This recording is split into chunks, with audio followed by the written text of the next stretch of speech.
लेकिन क्या आपने कभी सोचा है कि दो पीढ़ियों के बीच सबसे बड़ा अंतर क्या है? एक दौर वह था जब बच्चों का पालन पोषण उनके जीवन के सबसे बड़े अर्थ से जोड़कर किया जाता था। तब विफलता का मतलब अंत नहीं, संघर्ष का नया अध्याय होता था। माता पिता व गुरुजन अपने बच्चों को संकटों से बचाते नहीं, हर परिस्थिति में अड़िग रहना सिखाते थे। ऐसे ही कहानी प्रस्तुत करने जा रही है हमारे दर्शक पंजाब के किरदार प्रीतम जगदीर के पिता, गुन्नी जगदीर की माता और जगदीर। लेकिन आज का दौर, आज हमने जीवन के अस्मित कैनवास को एक रैंक, एक परीक्षा और एक नौकरी के कागज तक सीमित कर दिया। ऐसी ही कहानी प्रस्तुत करने जा रहे हैं हमारे वर्तमान समय के किरदार राजेश, आरव के पिता, मीना, आरव की माता और आरव। तो चलिए पहले चलते हैं 1930 के उस पंजाब में जहां स्वतंत्रता की ज्वाला हर घर में जल रही थी। अंक 1, चिंगारी और उद्देश्य।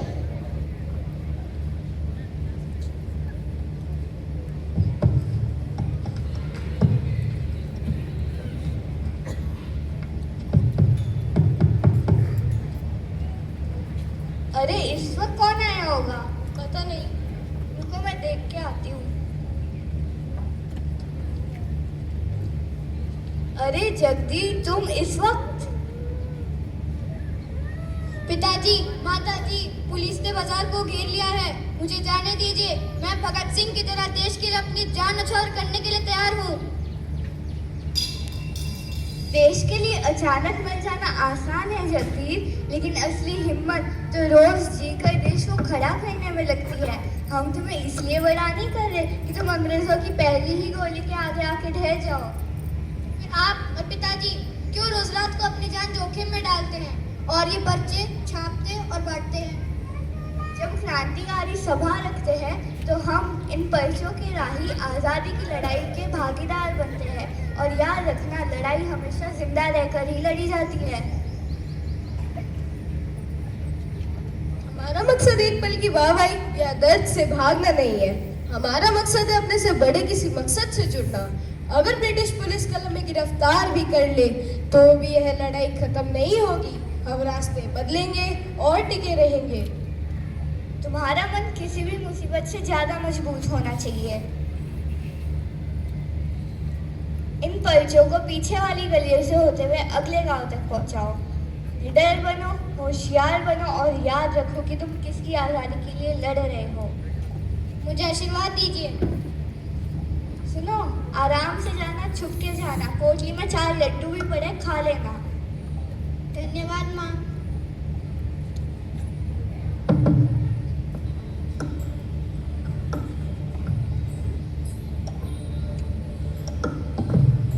आपने देखा, उस दौर में परीक्षाएं मौत और जिंदगी के बीच की थी, लेकिन बच्चों के पास एक बड़ा मकसद था।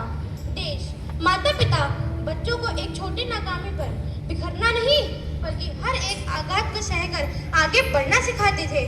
चलिए अब समय की घड़ी को 100 साल आगे बढ़ाते हैं। देश आजाद हो चुका है, सुविधाएं बढ़ चुकी हैं, लेकिन मानसिक दायरा किस कदर सिमट चुका है।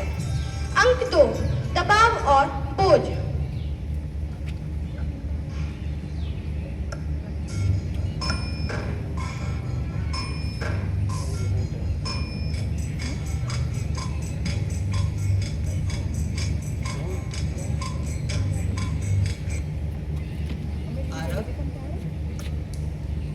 Arav, did you see the news today? NEET paper has been leaked in 3 states. I am so worried now क्योंकि अब कट ऑफ आसमान छुएगा। अगर तुम्हारे मार्क्स 680 से कम आए तो कोई ठीक ठाक गवर्नमेंट कॉलेज भी नहीं मिल पाएगा। This competition is getting impossible.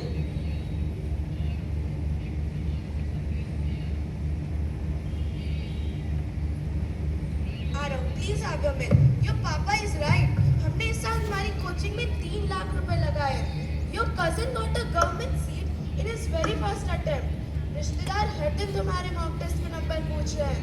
It's becoming very stressful. Mamma, I have tried my best. कल भी 14 घंटे पढ़ाई की थी, लेकिन अगर पेपर हो जाएगा तो मेरे नंबर काफी नहीं होंगे। मैं क्या करूं? क्या करूं से तुम्हारा क्या मतलब है आरव? और मेहनत करो। We don't have any plan B. अगर इस साल तुम्हारा नीट क्लियर नहीं होता है तो तुम्हारा करियर खत्म समझो। हम समाज में सबको क्या मुंह दिखाएंगे? खत्म? क्या मेरी पूरी जिंदगी सिर्फ इस एक एग्जाम पर टिकी है? अगर मैं इसमें रह गया तो क्या मेरे पास कुछ नहीं बचेगा? और नहीं तो क्या ये एग्जाम में तुम्हारा पूरा फ्यूचर है आरव। हमने तुम्हारे लिए सब कुछ सैक्रिफाइस किया है। तुम हमें निराश नहीं कर सकते।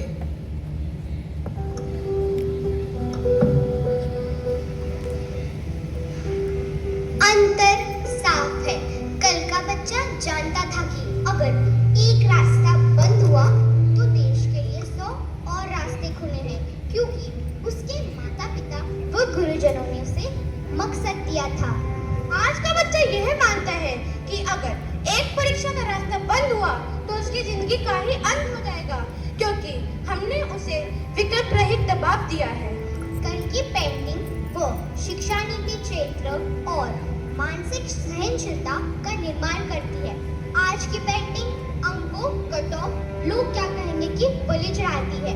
अगर हम एक बच्चे की पूरी पहचान एक छोटे से कागज के टुकड़े से करते हैं तो पेपर लीक होने या परीक्षा रद्द होने जैसी छोटी सी भी नाकामी उसके जीवन का अंत बन जाती है। सोचिए, दोष इस पीढ़ी का है या उस माहौल का जो हमने उनके इर्द गिर्द बनाया है।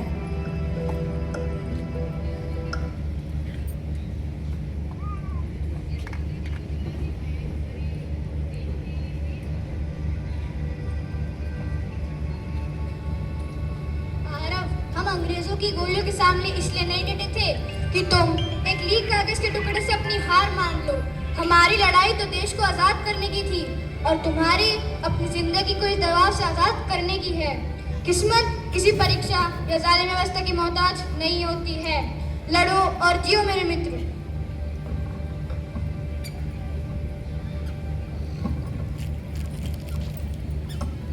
अपने बेटे के सिर पर अपनी महत्वाकांक्षाओं का बोझ बतला दो, उसकी ढाल बनो। उसे एक पेपर के लिए मरना नहीं, बल्कि उसकी हर नाकामी पर उसे खड़े होकर जीना सिखाओ।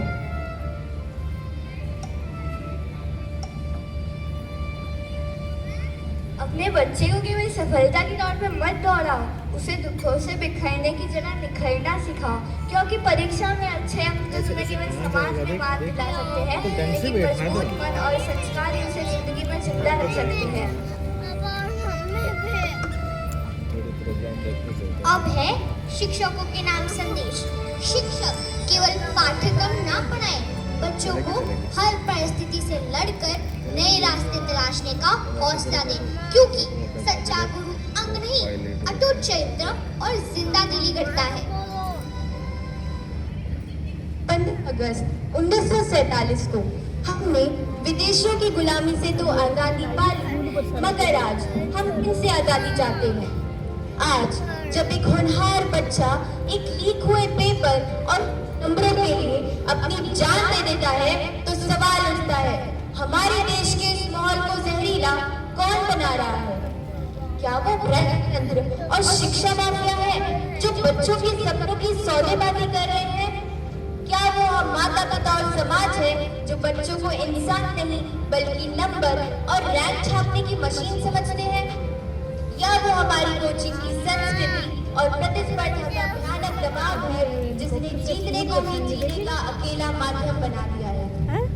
सोचिए, जिस देश की नींव युवाओं के हौसलों और शहादत पर टिकी थी, क्या आज भारत अपने ही बच्चों को मानसिक रूप से आजाद कर पाया है? जब तक हमारे देश के जहरीले माहौल को नहीं बदला जाएगा, हमारी आजादी